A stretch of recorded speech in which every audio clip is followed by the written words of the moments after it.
Greetings, brothers and sisters. So, I want to get to whatever I'm going to get to today. There's going to be some Don Lemon marriage in one of his most recent interviews to cover. Somebody had sent me the interview saying the first part is kind of epic, in terms of classic Don Lemons. Some other stuff, I'm not sure. I'm not going to make the video till tomorrow. Today's April 9th, Tuesday. I got to do the meditation right now. Let me start the. I just realized it's Tuesday, so I'm going to do the meditation. Come back. I always do the meditation on my Gratefullness meditation channel. All right, so I just did the meditation for the Gratefullness meditation channel. It was the Eclipse day yesterday, and I really didn't like the way it felt. Like it affected me on a spiritual level or whatever it was. My condition. The light was weird, and we had those. My wife had gotten those Eclipse glasses. We went outside, and I really was happy to go inside. And I don't know what kind of there's a gravitational aspect to things, and there's stars and planets and the moon. Particularly the moon because of its proximity and the size of the moon that we have. There's a gravitational pull, and it affects you on on a mood level and emotional level and mental. I mean, all these things. The play of this that day in terms of the astrological lineup of planets and things affects everybody. And I didn't like what it felt like. I don't know if anything big has happened. I don't think anything happened newsworthy related to it, but it didn't feel great to me, at least. But I had some thoughts about this. So, I'm redoing, in the Journey series, I'm redoing sort of the origin, the beginning of the Journey series, telling my story, with a new twist. Because when I started telling the story, I didn't know that Dodgy had collapsed the Sagemark system into a scam called Heartfulness. And so for those of you who are familiar with that, listening to those videos, I was talking about all these experiences I had, the good, the bad, and the things to do with people and things. And yesterday I had this thought about what we go through as a truth community. And I'm talking about real truthers, not right-wing truthers, not people with an agenda, not people who are haven't broken free from the system, right, of their own indoctrination. I mean, you don't ever really fully, it's always going to affect you. But people understand that the system is, what the system is to whatever extent, and the left-right paradigm and the politics of it and all these things. And it's not a system that's redeemable, but it's all affected us in a certain way.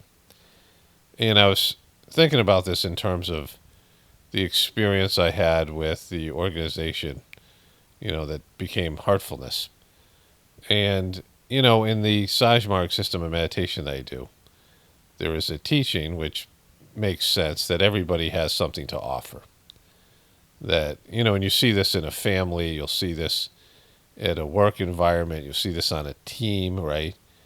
That, when people are being productive and succeeding as a collective, in a country, in a society, in a town, when there's a group of people in a tribe, when you're being successful, everybody's contributing, right?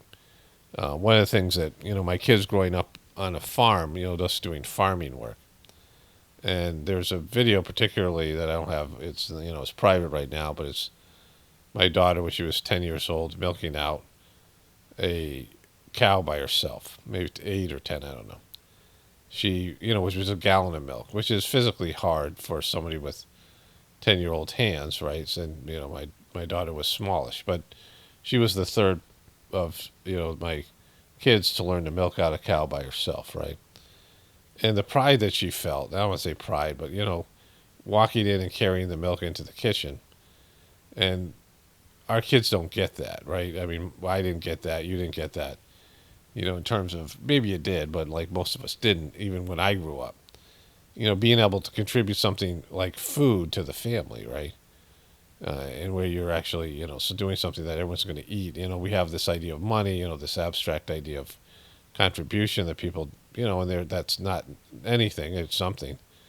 But when you physically grow food and there's just a feeling you get. Everyone who's done a little bit farming understands that. And with kids who, are now addicted to screens and all these things, um, I'm going to put this in my journey series as well because it'll be part of this, what's coming up here. But addicted to screens and all these things, they, they don't contribute anything. Like they're non-contributing people. Like most kids today don't contribute anything to their family, especially something like food or something like that. But in a functional society, everybody contributes, and then you have ownership and connection to whatever you're doing, right? In the Sajmark system, it's a volunteer-based system, and doing work and volunteering, and like we'd have gatherings, and if everybody participated a little bit, you felt good about it, right? Like to pull something off. Everyone had to eat, everyone had to sleep, and people would do various jobs, and everyone would volunteer for something, and it was productive. The way that used to be in old times, where there'd be a collective where everyone come together, right? So like having potluck meals where everybody brings a dish and you do things to pull off something. And the more work you do, the more you contribute, the more you're into something, right? The more you invest in that thing. And so that's one of the keys to volunteer work, right? And years ago when I was in India, they were asking for volunteers. And there was various languages. I think there was French people there. There was oftentimes a gathering going on at the ashram, and there'd be people from a certain country. And I think it was a group of Indian people from a specific region. I don't think it was French. But they would give the announcements in Tamil and Hindi as well. So there was like 3 or 4 languages. They would repeat the announcements in those languages of whatever particular people that were there.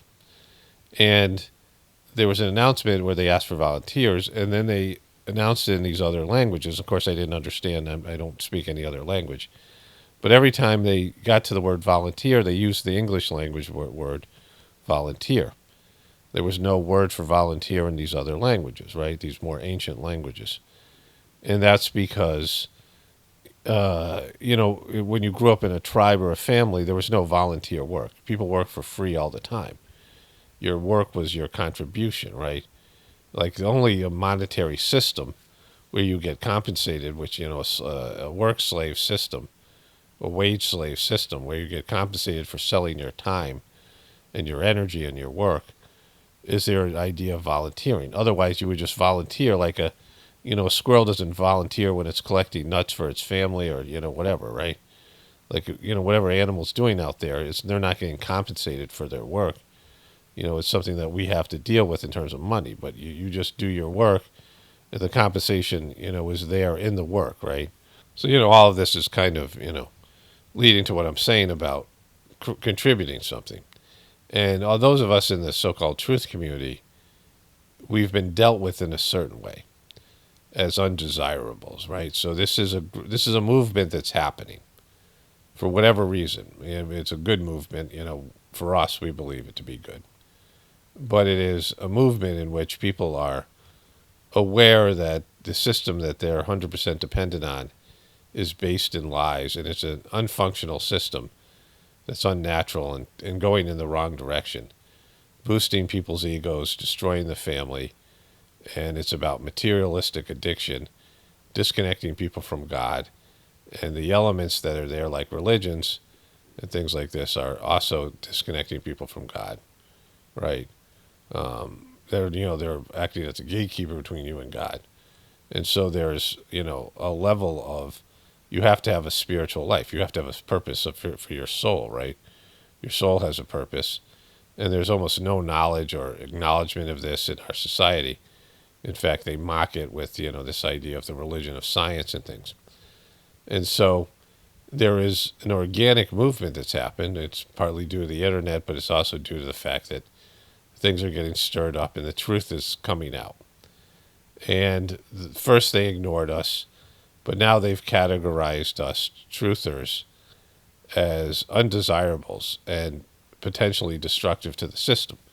Or not potentially, destructive to the system. And they call us terrorists and crazy and, all these things, right? but we have something to contribute. What I do here, I'm good at what I do here, whether people acknowledge it or see it or whatever it is. But I'm not good at a lot of things. Like I was okay as a farmer, and I'm competent as a, farmer. I know how to do some things in around the farm. And, those are, to me, more important things. Growing food, I've learned to do, some things well that I didn't do well before, right? Like I feel like I'm a good husband now to my wife and, things like I wasn't originally good at that, right? So, these things that I've learned and progressed, and some things I'm just not good at. And like, doing work that would be like what a secretary would do is, networking and doing work like, clerical work and things like this, filling out forms. I'm not really built for this system, this modern day system. There are a lot of things that I had to do, being dyslexic and doing, things that are contrary to my, the way I see and view the world. And so a lot of things I'm not very good at. And I can force myself to do them.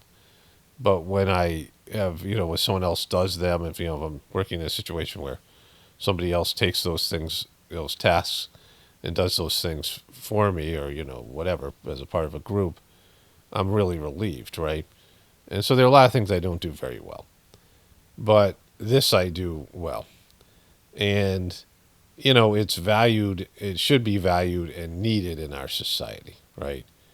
Those of us who are, the voice of an alternative viewpoint of what we're doing here.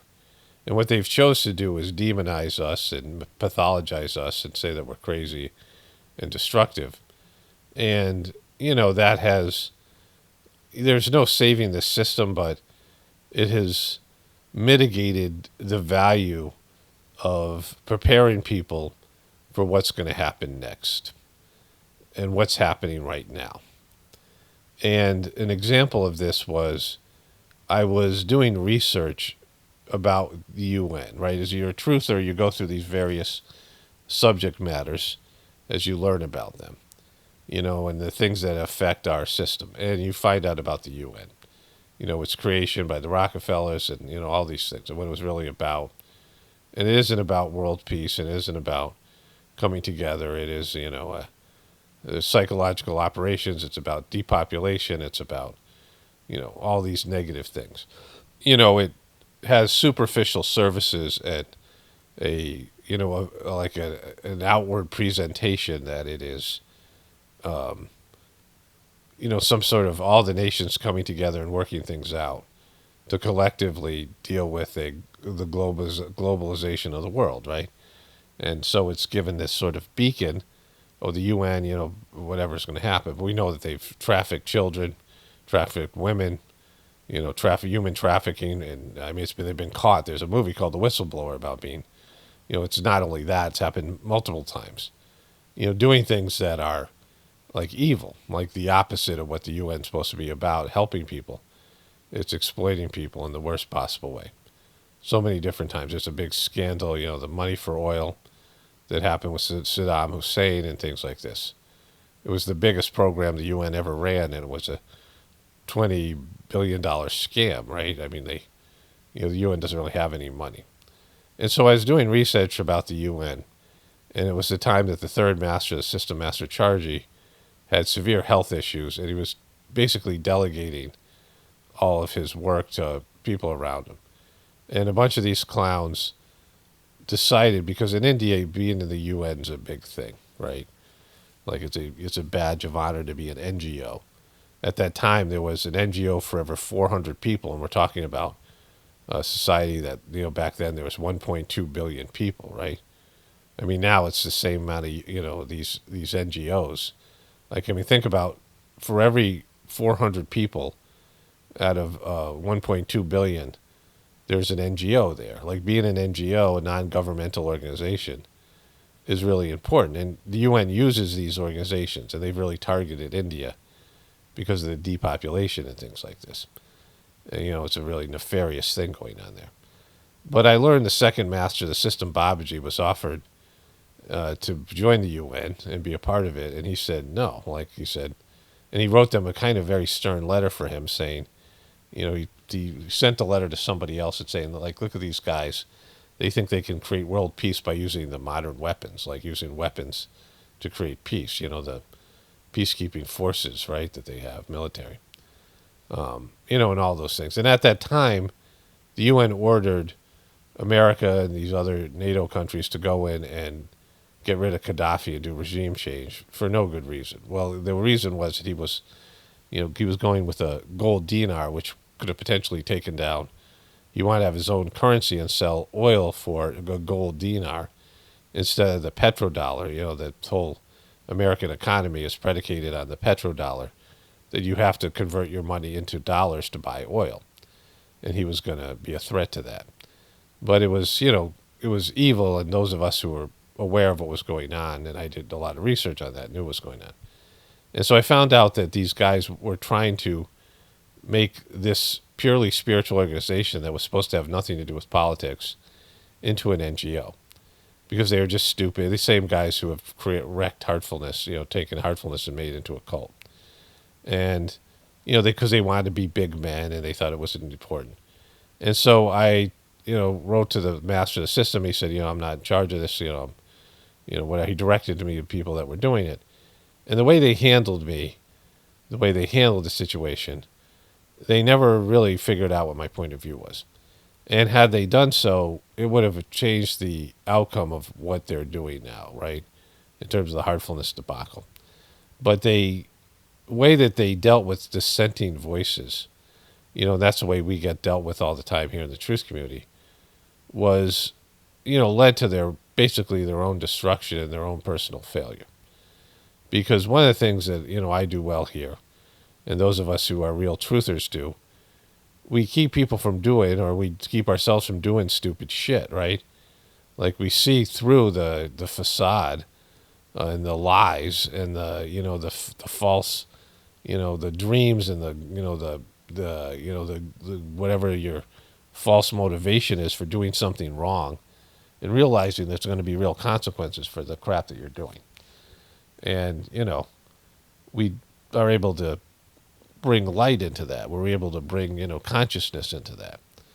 And it has value in a collapsing system, because when you really understand what you're doing and why you're doing it, and how it deviates from the natural order of things and from your soul's path and from all these things, whatever it is, whether it be something political or financial or religious or whatever, when you're just lying to yourself about what you're doing, it always has disastrous effects. When you lie about your actions and your behaviors, when you lie about your motivation, when you lie about what's actually happening, you're pretending something is something different than it actually is.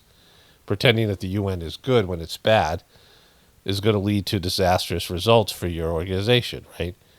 But they dealt with me in a way that was, oh, this guy doesn't know anything, and and I was told finally, they wouldn't explain any of their actions because they couldn't, right? And I presented all these research about the UN and the information, and the person said, we can't let radical idealism, this guy wrote to me, we can't let radical idealism get in the way of us, missing this opportunity.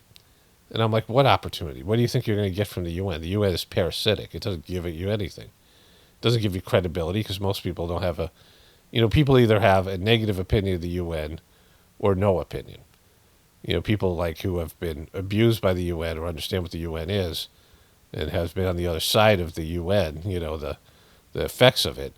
But most people don't really like the UN or think about it. They don't celebrate the stupid UN holidays. So the UN has nothing to give you. It doesn't have money. It takes money from you. It doesn't, want some of your money, right? It doesn't give you money. It doesn't give support. It doesn't give resources. It doesn't have, openness to your point of view. The UN uses these NGOs to run their agenda through these NGOs, right? That was done at this system. And so, this is what we go through, right? And this is a problem because, the truth that we're bringing to the surface has value. And those of you who've experienced its value, you know what I'm talking about. It changes your perspective, and it might be painful, but at least it's reality-based. But the overall collective's desire to silence the truth and demonize the truth tellers is just going to make everything worse, right? The collapse of the civilization worse, because they're pretending that something is good when it's bad. They're pretending that something that's successful is failure. And they're pretending something that is demonic is progress, right? And that's, that's really, there's only one way that could all end. And so let's get into it here. Okay, so there are a few things I just want to add before getting into the stuff here. My other, content. I want to talk a little bit more about that comment. Also, making these videos about women, famous women, Michelle Obama, actresses, Jennifer Aniston, possibly being men. There's these different threads or different, whatever you would call them, subject matters that are in the truth community. There's the pizza people. There's the big event in 2001 people. I would be one of those. The event that brought you in, the thing that brought you in to the truth community, truth movement.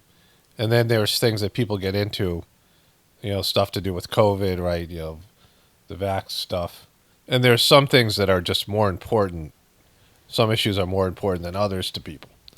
And there's some issues with a lot of passion. And, I made this, I revisited this whole thing with Michelle Obama and these things that initially made my channel pop. And I talked about this on my other channel as well with Caitlin Clark having an Adam's apple, which, I don't necessarily mean that I'm sure that she's a dude. It's just that, it doesn't help her. It doesn't help, right? Having a big Adam's apple, right? But the picture they have of her when she's doing the State Farm commercial, whatever it is. You guys might have seen these videos. But I just want to talk about all the comments I'm getting. And so many people feel very strongly that a lot of these women are actually dudes. It's just a big thing. It's always been a big thing. And the passion's still there. I'm surprised. I shouldn't have been, but I am. About how strongly people feel about it. And like for me, I've looked at it as a losing issue because it's a winning issue and a losing issue because of the agenda they've pushed. We already know it means something to them, the people that control the system. They've pushed this, the gender, sex stuff. They've really pushed it hard, and things have changed. So, there's something there for them. You're not going to cover Don Lemon's wedding. And so there's something there, right? It's not nothing, obviously. Everything they've pushed, the whole thing with Caitlyn Jenner and all the things that followed it with the transgender rights and these things. It's a big thing for the people that run the system. So it isn't, we've been validated for whatever reason.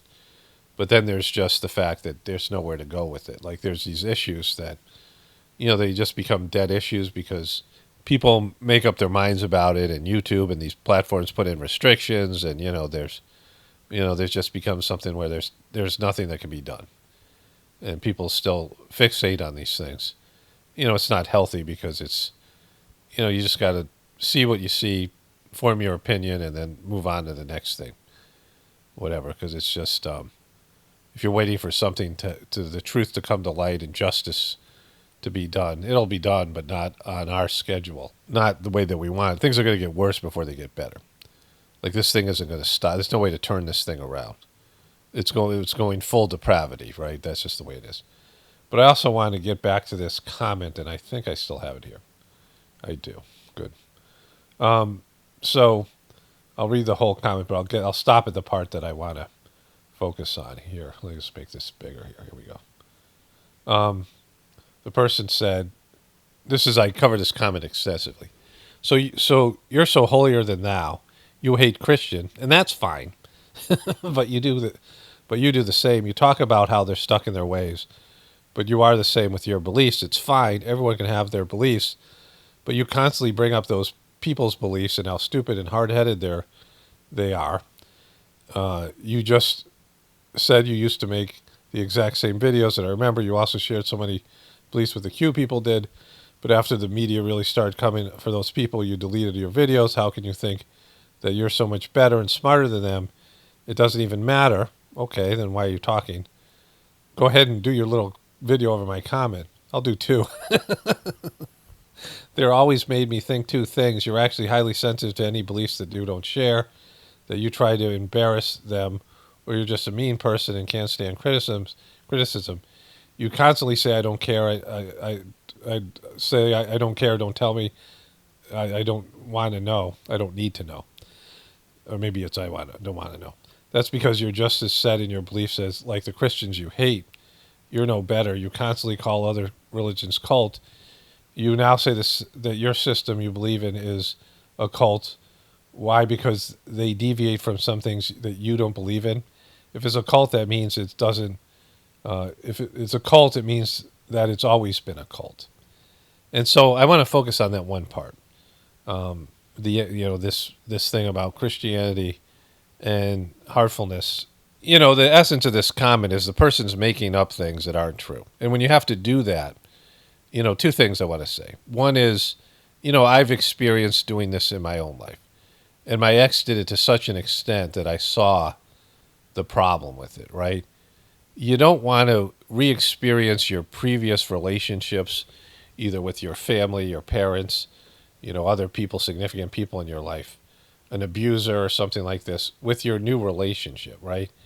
You'll find that people will put things on you or you might put things on other people based in you being hurt. Like, let's say in your previous situation, you were cheated on, right? And you then date somebody who isn't a cheater. But you'll see them as a cheater because you were so wounded by the previous person cheating on you. Or, that you dated someone who was abusive and controlling. And your new, boyfriend or girlfriend isn't that way. But you start putting that on them because you're still holding on to the trauma and you're still re-experiencing, your lack of trust. And you see things in the other people, especially if it's some skara or a familiar pattern, it's a lifelong pattern for you. And this is what my ex did to pretty much everyone because of being completely, damaged by her abuse, by her family and whatever she brought in from past lives. And she would warp, your personality into that, continuing that line of whatever it was, right? And what happens, and I've seen this in myself, if you get upset at somebody, your significant other or somebody in your life, you get really upset at them, and you're having an issue, you have to keep it to what you are experiencing in reality. When your mind starts making things up about the person, based in you being hurt or whatever, and being upset or being scared or being, whatever it might go, and brings up other things from previous relationships, and you start, making up behaviors or making up things about this person that you're in a current relationship with based in trauma that you've experienced in the past. If you're really upset emotionally and you don't know why, like this person writing this comment is saying that I hate Christians, and that just isn't the case. And, so many people commenting realize that that's, because that's how she had to experience me, right? And the things that she's saying about all this stuff with the cubies and all these things, she's rearranging reality and trying to make me into something that I'm not. She has a version of me that's based in her being butthurt and upset that she's making up because she's not dealing with whatever's really bothering her, right? Because you can get mad at me and you can be, offended by me, but when you're offended, what is that, right? Because she's saying, like, I can't stand other people's beliefs, but, I deal with other people's beliefs all the time without having an emotional reaction to them. Like, the only thing I ever feel is frustration with the human race collectively. Like, I don't look at it as like one person. I look at it like everybody. Human beings just suck right now. And that's a problem for all of us, right? Because our collective sucking is, bringing about an intervention or an outcome, I don't want to say punishment, but it's, consequences for our actions and attitudes. And it's things like this. So I'm going to making things up. But this person talking about how I disparage Christians for their beliefs, and then I acknowledge that my thing is a cult, but it always was a cult. It isn't just because they did things I didn't like. And guys who know about this story know that that's just not right. That's not true. Those of you who've experienced the Sagemark system and the transmission know it actually works, and I'm covering this in the Journey series. But what this person misses, and I thought about this is why I wanted to bring this back up, is that I don't think Christ is a joke. I don't think Christ is a fraud. I think Jesus had a real spiritual life. And I think, Jesus's teachings about the kingdom of heaven within, and these things could have been magnified, and there could have been a purely spiritual organization based in Jesus's essence, and the energy could have been kept going the way it was in Sage Marg for the first three masters, and the teachings and the dogma and all of it could have been positive, and it could have helped people connect to God. But there are Christians, and some of them left comments, that still feel a spiritual connection to Jesus, and they've circumvented their religion, and they form a direct connection with Jesus to some extent, or whatever they claim, and they're experiencing spiritual benefit. They're getting back to the pure essence of the Christian system, and that's what I was saying about my thing as well. Like I don't disparage Jesus.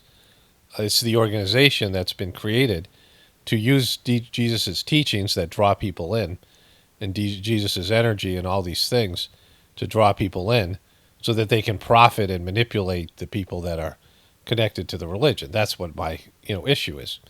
It's the same thing that's happening to Heartfulness, the Sage Marg Heartfulness with Daji.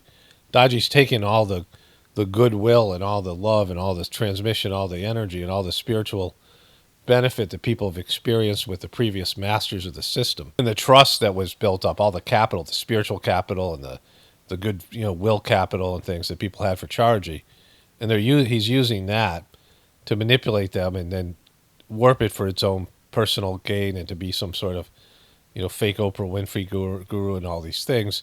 And in India, they don't ever confront, it's not in their culture to go against a guru.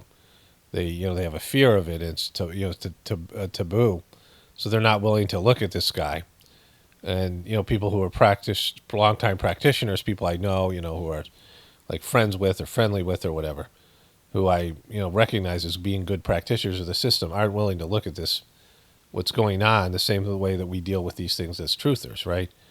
That people don't want to look at something. And my point of view about this was that there's just all these flaws in the Christian religion that as a truther, a person who's seeking truth, that you're really overlooking these things because of you're not wanting to deal with that. You're not wanting to deal with your own indoctrination to your religion. That was my whole point about everything, right? It isn't anything to do with Jesus. It isn't anything to do with the original essence of Sage Marg. It's to do with what happens afterwards when it becomes a corrupt cult, like a cult, corrupt cult, religious cult, right? Which unfortunately always happens. People see that the hold, there's that movie, The Book of Eli, where the guy wants a Bible, spoiler alert. It's it's a post-apocalyptic movie with Denzel Washington. And they want the guy wants a Bible because he knows that this guy's building a town and they have a water source. And he knows that he can really control the people using the Bible. But he doesn't remember it. He needs the Bible so he can use the words for his own, aggrandizement, the villain in the movie. Because it's really powerful. People really connect with the religious, people, the spiritual people, and their teachings, and you can use that against them to control them, and that's what religions do. They all become cults, and that's my point. You can, see it for yourself. I don't care. But let's get into the other stuff here. Okay, let's start here. Scientists still baffled from giant human skeletons up to 10 feet tall decades after initial discovery. And so, I believe in giants. So one of my viewers sent me this. I talk about it quite a bit. I believe that there's these skeletons that have been hidden. There's pictures of these things, footprints. And, the evidence, when you see somebody who's 7, 8 feet tall, I mean, it's like there's some kind of genetic, something else going on there, right? Really tall people. And that there has been giants in the past. It's been well documented in all these stories from all over the world. The stories of giants, Native Americans have stories and an art of giants and things, all these tales about them. It's a part of the Whispers of the Brighter World messages. It's in the Bible under the term, Nephilim. And so they've discovered these, they've been keeping this under wraps for whatever reason. They don't want you to know about this. This is just thing here. There's this cave. Archaeologists stumped behind human skeletons that have been found in Nevada. And so they have this special place for these things. Of course, there's art here of these giants here. Legends of supersized humans who roamed the area around Lovelock thousands of years ago, rooted in Native American tales. There's fierce red-headed, pale-skinned giants who arrived from Central America by boats and attacked local tribes. Also in Florida, there's these stories of them. And they found, unearthed 60 human skeletons, including some measuring between 7 and 8 feet tall. And so there's these, skeletons they have. And, all of it. I've showed you this things before. And so a series of mysterious giant skeletons up to 10 feet tall, reportedly discovered in and around Nevada caves last century, dubbed the Giants of Lovelock, are still baffling scientists decades later. It'd be nice if they had some pictures of them. But, they're real, and I believe in them. Who isn't a giant is Don Lemons. Here he is with his husband. His husband is smartly waving the white flag here of surrender.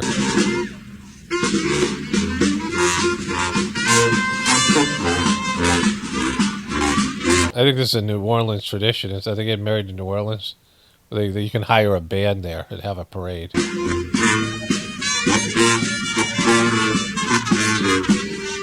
play The Saints Come Marching In.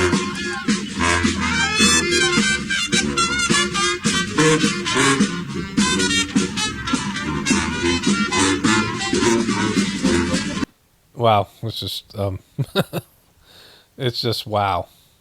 So one of my viewers, this is Don Lemon on Twitter. One of my viewers had said that he's got some stuff here. Slam Trump and MAGA and Christians. So there's some people he's got there. We're gonna see that because he's Trump selling Bibles. He's also posted this thing here. There's Whoopi congratulating Don Lemons on his marriage. I want to say congratulations to Don Lemon, who married Tim Malone this weekend. Woo-woo. Some at the table were there, were in attendance. So how was they had it? their dogs. Yeah. Their dogs. Yeah. Very cute. So who went? I went. Anna went. Sunny barely made it. I barely made it. Yeah, But you I weren't feeling well though. No, I had a stomach Don Lemon's connected to the View women. virus this weekend. I'm glad you left. I know. I powered through though. I powered through because I think it was just such a special event. It's special to Don. We've been friends, over 20 years, and Tim was so excited about it. They've been together almost 10 years, and It's just a match made in heaven. to see actually in a church gay marriage be validated, Yeah. I thought was very important to bear witness. Bear witness to that. Well, the reason that gay weddings, they're very touching because, their rights could be taken away from them any minute They now. fought for the right. And they fought so hard for it. Yeah. And so it's very touching to see that there are many people who acknowledge that particular Yeah. union. And churches. It was a very fun wedding in the sense that it had a southern twist to it. Like, Southern twist to it. like they jumped over the broom, which I Yes. didn't. And then they Where's the video of that? Is there a video of that? Does anyone have that video? when we were walking from the church to the place where they had the reception, Yeah. everybody was waving a white They had a napkin. New Orleans second Yeah. line. There was a New Orleans band playing It's crazy. We saw that. Yeah. as we walked down the street. That was Yeah. just nuts. Yeah, it so was much fun. fun. And Tim and I have been friends for 20 years. I met him on his first didn't know job. that. Yes. So Look I at that dude playing the tuba. Look at this tuba playing MNF here. actually have gone to know Don, but I knew Tim first. And he comes from a big family, and he has always wanted to be in love, to be married, to have that And he got Don Lemon. You're gonna be disappointed, Tim. traditional life, and he is finally getting it. And his vows brought me to tears. It involved they chicken were wings great. and all these Chicken wings. There's nothing that every time I hear chicken wings, a tear comes to my eye. fun things. Yeah. So to see him and his parents were like, it's our fourth. They're all married now. We're done. Like, just really special to And see the both family. families, I believe, were supportive very of this supportive. particular union and of their gay Why did marriage. it start on It's very time, nice. though?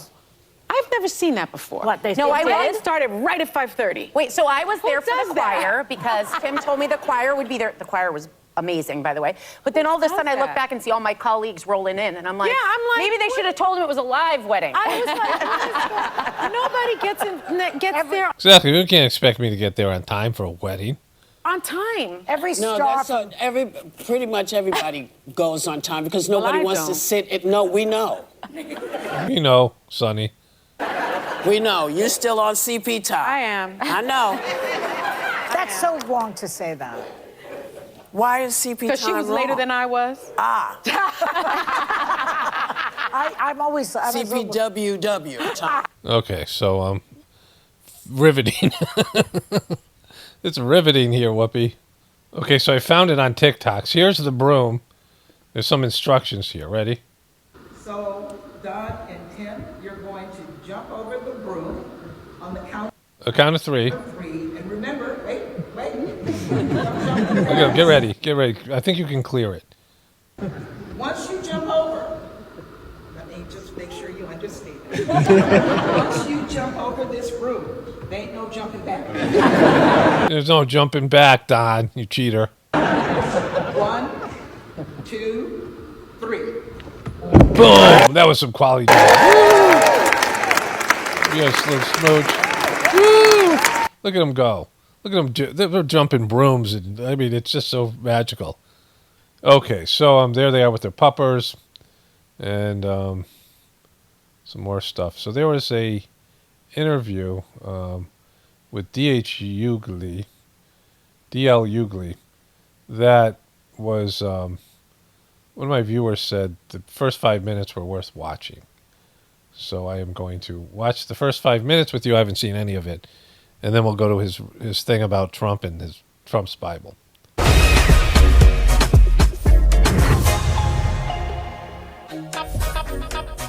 My guest today is Oh, he's just poor editing. someone I've known since our days together some 16 years ago at CNN. He is the kind of person that's impossible to pin down. As a young man, He's just impossible to pin down. He sucks so bad at his job. he rose from the streets of South Central Los Angeles to become a pioneering black comedian. Today he's also an actor, a news commentator, radio personality, and an activist. Come on, if he's on your show, Don. In all of these roles, DL Hughley pulls no punches, nor does he in my interview.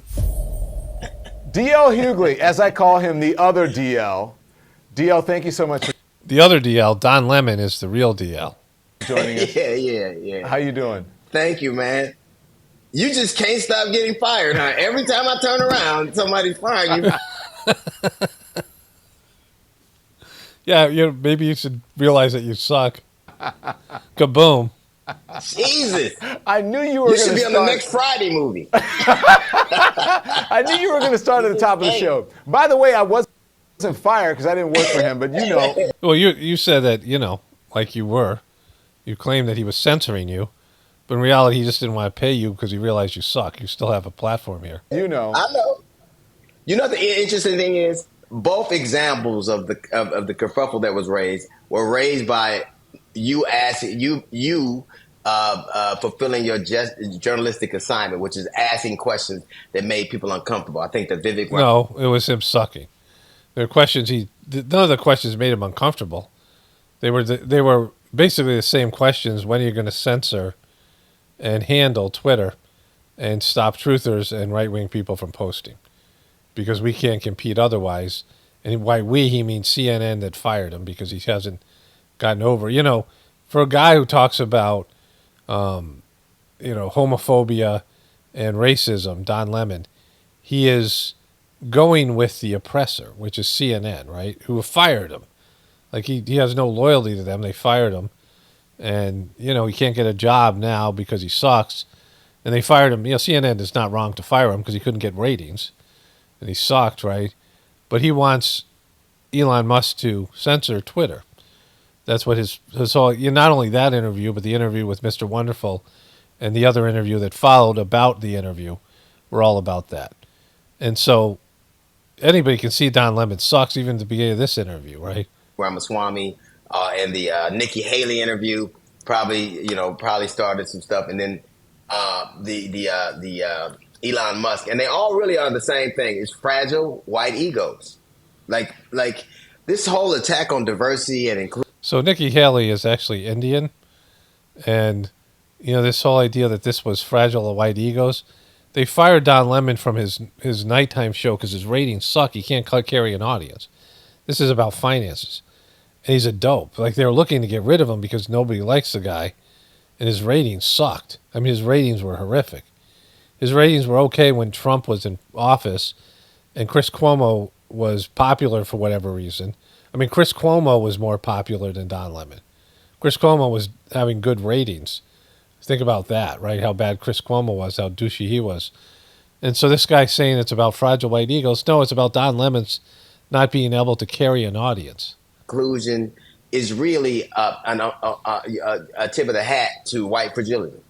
That a billionaire can't sit and ask questions, maybe ask questions. Just always, it tells you why the problem is so exacerbated. That's his boss. I mean, he's paying him. He wants Elon Musk to pay him and give him a cherry deal of $8 million a year. He wanted an $8 million salary. This video here has 99,000 views, right? And they actually, that's just people click. It's only got 103 reshares, 236 comments, right? Whatever it has on YouTube, that's not, it's not enough money. That's not $8 million a year content, right? And that's people watching it for a few minutes or whatever it is, inflated views. So it's not even, realistic in terms of the amount of views he's getting. And it's going to be less over time. Elon Musk isn't going to pay somebody to suck, right? Especially if the guy represents what Elon Musk said was the whole CNN mentality, right? And, this guy's supposed to be a comedian and supposed to be able to speak truth to power, and he's just missing the whole point. Who feel like these spaces belong to them, whether they've earned it or not, and they despise, they resent being challenged. Wow, you came out of the gate. Look, DL and I did not discuss this. He came right out of the gate and brought this up. But none of that stuff is accurate, though, because what you guys want, what Don Lemon wants, is Elon Musk to censor people who aren't of the official story, which is the oppressor, right? Like, if you're talking about racism, then CNN represents that element, the powerful people that want to suppress free speech. Elon Musk, for his credit, whatever he's sucky about, which is a lot of things, has allowed free speech to be more prevalent on his platform, and everybody's attacking him for it, including, Don Lemon at least. Look, DL, right. You're right. And I don't want to, keep dwelling on that because that, how it is. That's behind me. That was last week. But it's going to be the centerpiece of your show. It's been really interesting for me to sit back and watch people defend him or him, say snarky things about, but like troll me on the internet. When he was sitting right in front of me, he didn't challenge me. But now he and others have this keyboard courage. That's keyboard courage, yeah, because he wouldn't challenge you because you're such a brilliant mind and would have outsmarted him. Right? He was intimidated by you. That's when you are he's one of the richest men in the world. He has opened the platform up to open one white supremacy. It's not even veiled. It's not dog whistles out there in the open. Threats and racial tropes have gone up exponentially. Have you looked at any of those things and you see the amount of views they're getting? That's the important thing. Like, is it getting any traction? Elon Musk said people can post things. We're not going to recommend it. We're not going to let it proliferate. So those posts are up. That's what he said to Don Lemon. Did you check that out? Did you fact check Elon Musk saying that? That he said that their posts are up, but the engagement is down. So less people are seeing it than it was before. And it's only small groups of people. So it isn't just out there for everyone to see. It's not a problem. People who believe this believe it, right? People or into hate groups or whatever it is, right? Racist groups, they're going to find each other anyway. But in terms of everyone else being exposed to it, that's not happening according to Elon Musk. Did you guys check that out? Because, you can factually check that, right? Like if Don Lemon was a reporter, he could actually see that and say, oh, yeah, it is down, right? since he's taken the platform, and it's all on the auspices of free speech. And what is it that they want to say that they can't? They feel like they can't.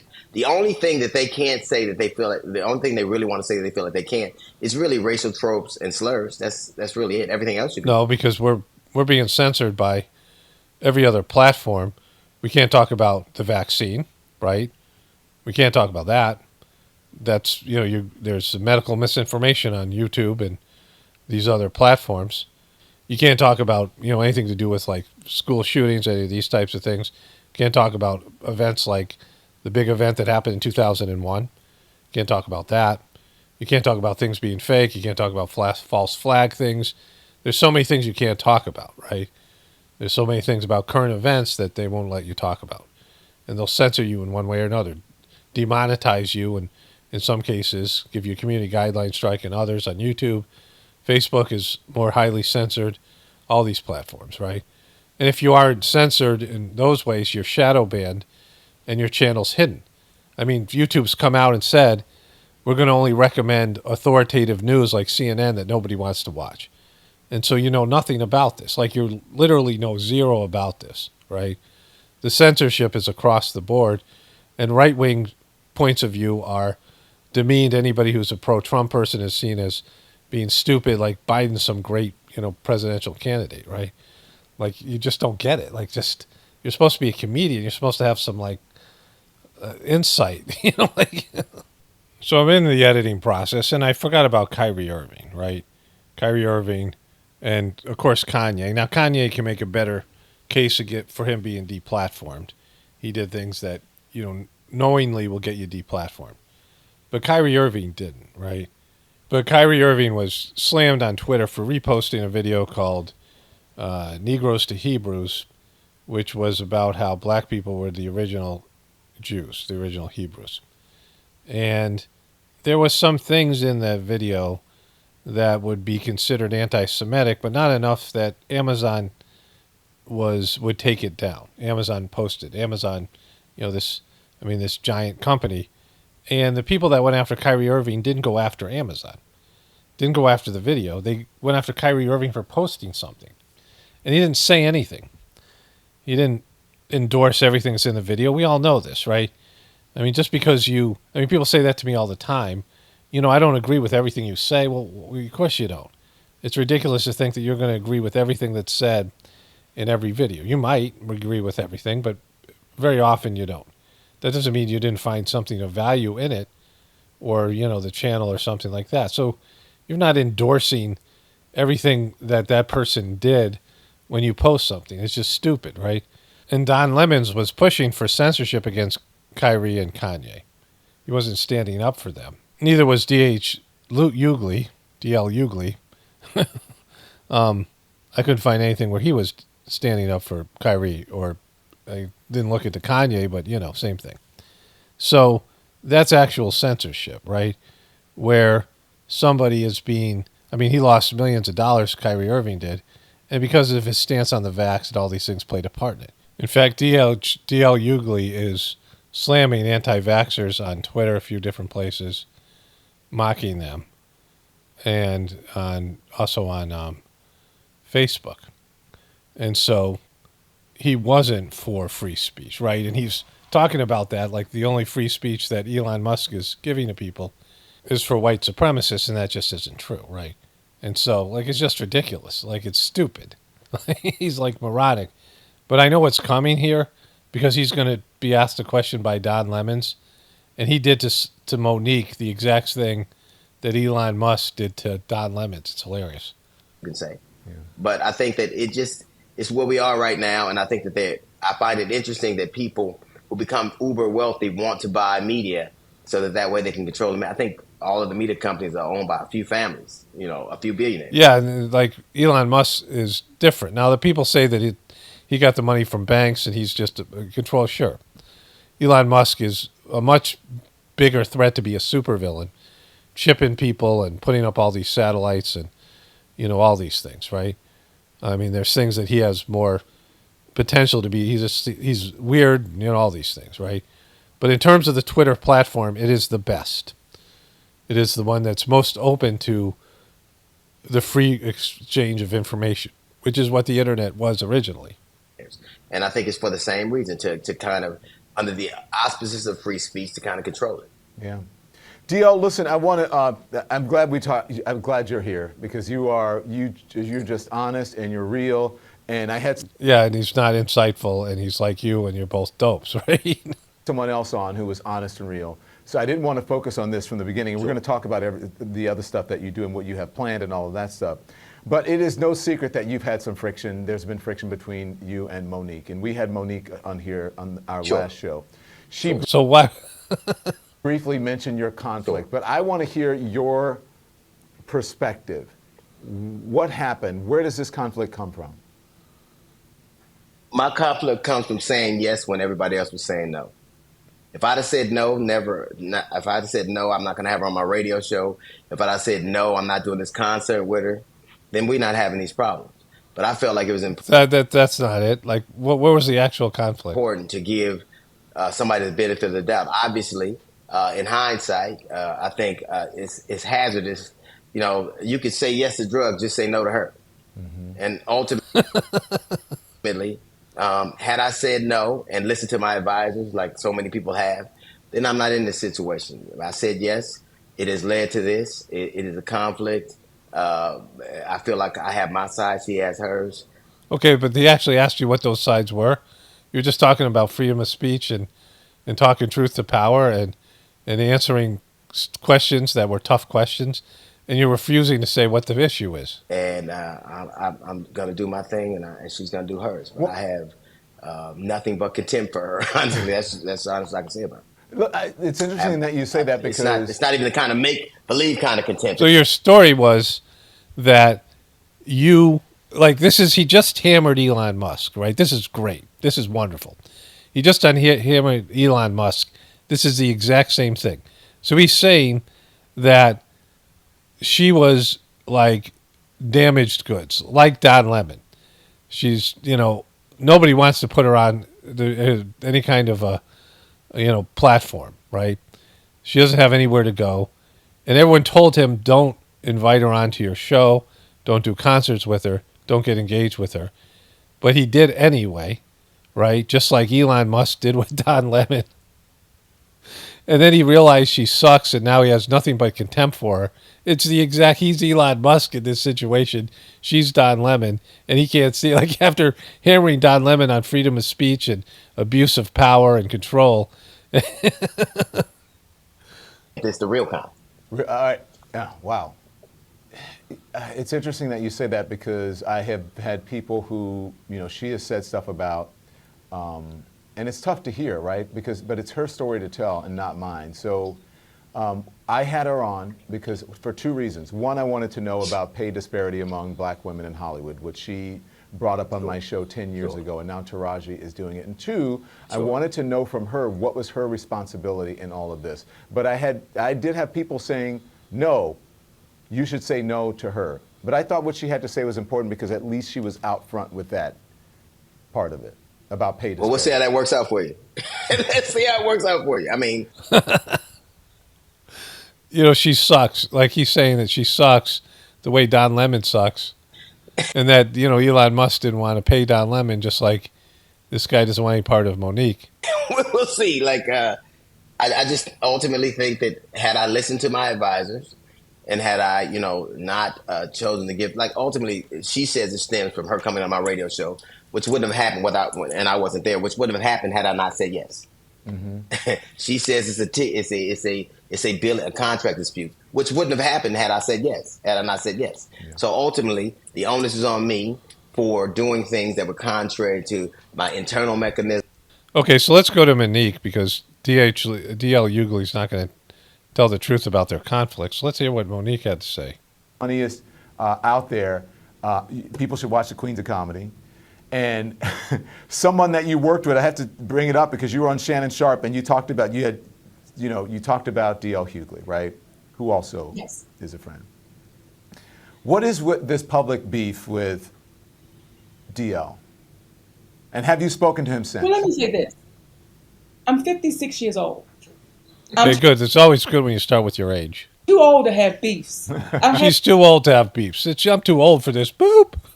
Have beefs with anybody because I'm too. That's playground shit. When I 3 o'clock, no. D.L. Hughley does not want to take accountability for how all of this got started, Don. And I considered D.L. Hughley a friend too in the business before all of this got started. And this is a very free show because I've heard you speak very candidly. This is how this started. So when you call your friend D.L., ask him. I did his radio show. I did an interview on his radio show. He was not there that day. It was his side person, Jasmine, right? We do it. The side piece, Jasmine. Interview, Dawn, and we have a great time. At the end of the interview, Jasmine says, Monique, would you like to play a game called Would You Rather? Now we're having a great time. So I said, yeah, baby, let's play. And then she said, would you rather your husband sleep with Lee Daniels with a condom or Corinne Steffen without one? And I said, sister, how does that uplift our community? What kind of shit is that for you to play that game? Ask me. And what are you insinuating? I said, but you can't play Would You Rather. You can't. Come on. You know what? I'm not going to talk to y'all. I'm going to reach out to my brother because I know my brother is not going to tolerate this. This was the exact conversation. I called D.L. Hughley, Don Lemon. He got on the phone. I said, D.L. Hughley, your team asked me, would I rather my husband sleep with Lee Daniels with a condom or Corinne Steffens without one? And I know you ain't with that. And then D.L. Hughley said, it is what it is. No way. That's beef talk right there. I said, excuse me, brother?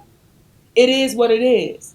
I said, D.L., I don't air that interview because it's doing nothing for our community. Like, that's just ugly. And that's how that all got started. All D.L. Hughley had to do, what I thought he was going to do, was say, sis, let me call him up. Well, I'll play that. That's not what happened. Mm-hmm. And every time I've tried to say to D.L. Hughley, let's get together and have a conversation, brother. Let's sit down publicly and do it. Have you done it? Here's the thing. He's never wanted to do it. I've said the same thing with Tyler Perry. I've said the same thing with Oprah Winfrey. Listen, y'all, if I'm wrong. It seems like you had a lot of beefs for someone who's too old for beefs.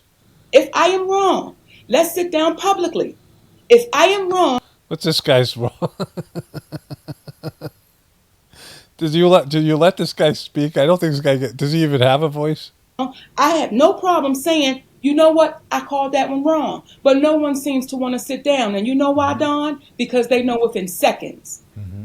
Within seconds, the community would look at them and say, that's a damn shame. I hope that you y'all guys would do do that it. to I really woman. do, because it keeps coming up, and that would be one way to squash it. Can I also ask you? Well, set it up, Don. We'll come on your show. I will try. I don't know how much, I don't have that much access to Oprah, but I'll Like none at all? DL's coming on the show. I would love to have Lee on the show. Well, I don't think that's going to happen. Okay. I don't think that's going to happen, Don. I won't put that bird on you. Never say never. Dr. Phil, Can I ask you? I'll say this. Dr. Phil said when we did his podcast, Fill in the Blanks, that his street corner is big, and he showed Monique Tyler Perry's number and Oprah Winfrey's number because he felt that after hearing everything that they should have paid Monique to go over there if they wanted her to do that. All right. Since it wasn't in. Okay. So Monique's full of drama in this whole thing. And this is the kind of quality content that that Elon Musk didn't want to pay Don Lemon to create. Okay, so I'm in the editing portion of this video. And what do I usually say? I say something. It's not that. But I'm editing. And I went and looked at this for a little bit. And she has beef with Lee Daniels. So she has beef with Oprah Winfrey, Tyler Perry, Lee Daniels, D.L. Hughley. So she has a lot of beef. And, it was kind of a gotcha question for that D.L. Hughley's side piece to ask her, which would you do or whatever would you do, whatever that was. And include Lee Daniels, who she had beef with, right? So it was a little bit of a provoking question. But, you just let the things go. I don't know what the other things are about. Apparently she was going to be a part of Kings of Comedy. And then he, there was some kind of contract dispute with that. But she seems to be really drama-driven and difficult. D.L. Hughley is drama-driven and difficult. Again, him criticizing, white people in general, and then criticizing Elon Musk specifically, who is an alien. Elon Musk is more of an alien than he is human or whatever. But him criticizing them and then, having this beef. And Don Lemon is going full drama. He created drama with Elon Musk, and then he brought Kevin McCarthy in. Well, he brought somebody who knew Elon Musk or worked for him or interviewed him or wrote a book about him or something, some woman reporter. He brought her in to exacerbate the drama and dissect the whole thing. And then he brought in Mr. Wonderful, and then he brought in Monique and now D.L. Hughley. And so the guy he's realized, and maybe this is probably his only guest that want to appear on the show, but what happened with the interview with Shannon Sharp and Cat Williams and the previous interviews with these guys with the Kings of Comedy, there was so much drama and beef, and that just drives views. And so Don Lemon's views that he's getting now are beef-driven, right? The stuff with Elon Musk and then all the stuff that's happened since. And even then, he's only getting 100,000 views, if those things are even legitimate. And so he doesn't really even have a show, right? I mean, he, on CNN, you need to get millions of views. And to support the kind of income he wants to have, of course, he has the $22 million from his payoff from CNN, so he could basically work for free, and that's what he's going to be doing. Because he's trying to do CNN on Twitter and do these sort of drama, whatever, but he just sucks so bad at it. But D.L. Hughley coming on there and slamming Elon Musk for being sensitive and not wanting criticism, and then to have some petty beef with Monique, right? Anyways, let's move on to the next part here. But then he has his most recent show about Trump's Bible stuff here. God and politics. Boom. Look at him bringing in the intro. No one is fanning the flames more than Donald Trump and his MAGA army. No way, his MAGA army. From the Easter attacks on transvisibility to questioning President Joe Biden's Christianity and faith to hawking his own version of the Bible. Tell me, is it so, Don? It is a political holy war. And boom. Yes, it is. I want to welcome two people who are well versed in the subject. One of them is Texas State Representative James Tallarico, a rising star in the Democratic Party. He's also a Christian, an outspoken progressive, and he has made a habit of calling out those he sees as perverting his faith in order to attack democracy. Go boom. Look at this I say this to you as a fellow Christian. Representative, I know you're a devout Christian, and so am I. This bill, to me, is not only unconstitutional, it's not only un-American, I think it is also deeply unchristian. And I say that because I believe this bill is idolatrous. Boom. I believe it is exclusionary. Boom. And I believe it is arrogant. Boom, all those things. And those three things, in my reading of the gospel, are diametrically opposed to the teachings of Jesus. Whoa, he's bringing in Jesus. You probably know Matthew 6:5. Who doesn't? And Jesus says, don't be like the hypocrites. Exactly. The hypocrisy's off the charts. Don Lemon knows about that. Who love to pray publicly on street corners. When you pray, go into your room and shut the door. Exactly. Don't play on those street corners. And pray to your Father. Pray to your Father. Who is in secret. Who's in secret. Your Father's in secret, not on street corners. You find hookers on street corners, not God. Come on. A religion that has to force people to put up a poster to prove its legitimacy is a dead religion. Exactly. You don't need that.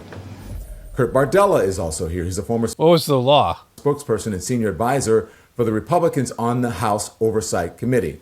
But he left the party back in 2017 in disgust, and he has since served as an advisor for the Democratic National Committee. For some time now, he has been warning everyone about the far right's embrace of Christian nationalism and a plot called Project 2025. Boom. Representative and Kurt, thank you so much for joining us, gentlemen. Look at these brilliant men here. I appreciate it. Representative, I'm going to start with you because I want to know, how does it feel as a devout Christian when you see someone like the former president, President Trump, selling Bibles? No way. Why is he selling Bibles? Yeah, I covered that. It's great. To help pay for his legal bills. Yeah, Donald Trump was spending Holy Week peddling these Trump Bibles so that It's funny. It's totally funny. he could raise enough money to pay these jury awarded damages to a woman that he was found guilty of sexually assaulting. Not really.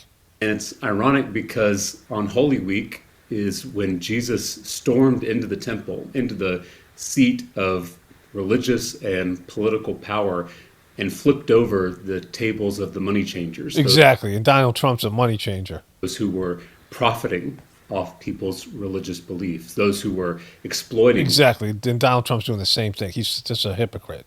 People of faith. And so I think if Jesus were here today, he would tell Donald Trump the same thing he told Yeah, you speaking for Jesus now? the money changers, which is that you have turned my house of prayer into a den of thieves. Okay, it's been a den of thieves for a long time, bro.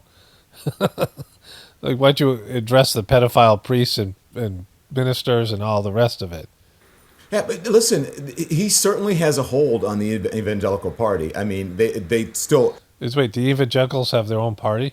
Lots of strong support for him. Nothing parties like evangelical. The vote remains high among him, with him, among. Well, what are you saying there, Don? His strongest supporters. I wonder why is he, and correct me if I'm wrong in how I'm phrasing, how I'm. I mean, just come on, Don, spit it out. Framing this, why is he so good at really capitalizing on the Christian, weaponizing really the Christian right? Yeah, why is he so good at that? Okay, so there's some stuff with Israel I was going to cover. I'll wait till next time. Whatever. Like, it's just I'm way behind schedule here. Let's just wrap this thing up here. Well, I think I mean, this is running really long, my video. party should take some responsibility for that. And I think it's because we have neglected to speak to people of faith in this country. Exactly, and, serving Satan hasn't helped. The Democrats serving Satan hasn't helped either. The Democratic Party. Not that Republicans suck and are not real godly people. I mean, most of them. Like, it's not the religion of God. I mean, it's not the party of God either. It's to feel comfortable using religious and moral language, and not just exclusively Christian language, but a moral vocabulary from all kinds of faith traditions. And that immediately will piss off the evangelicals. You don't know about John 3:16? Like, what are you talking about? As soon as you become multi-faith, you're going to piss off the evangelicals who believe there's only one way to get to God and Jesus is his only son. Come on. Like, that's just stupid. Like, you live in Texas. Stop doing that. And I think we've allowed demagogues like Donald Trump to fill the vacuum. Okay. Him and these demagogues. All right, I got to wrap this thing up here.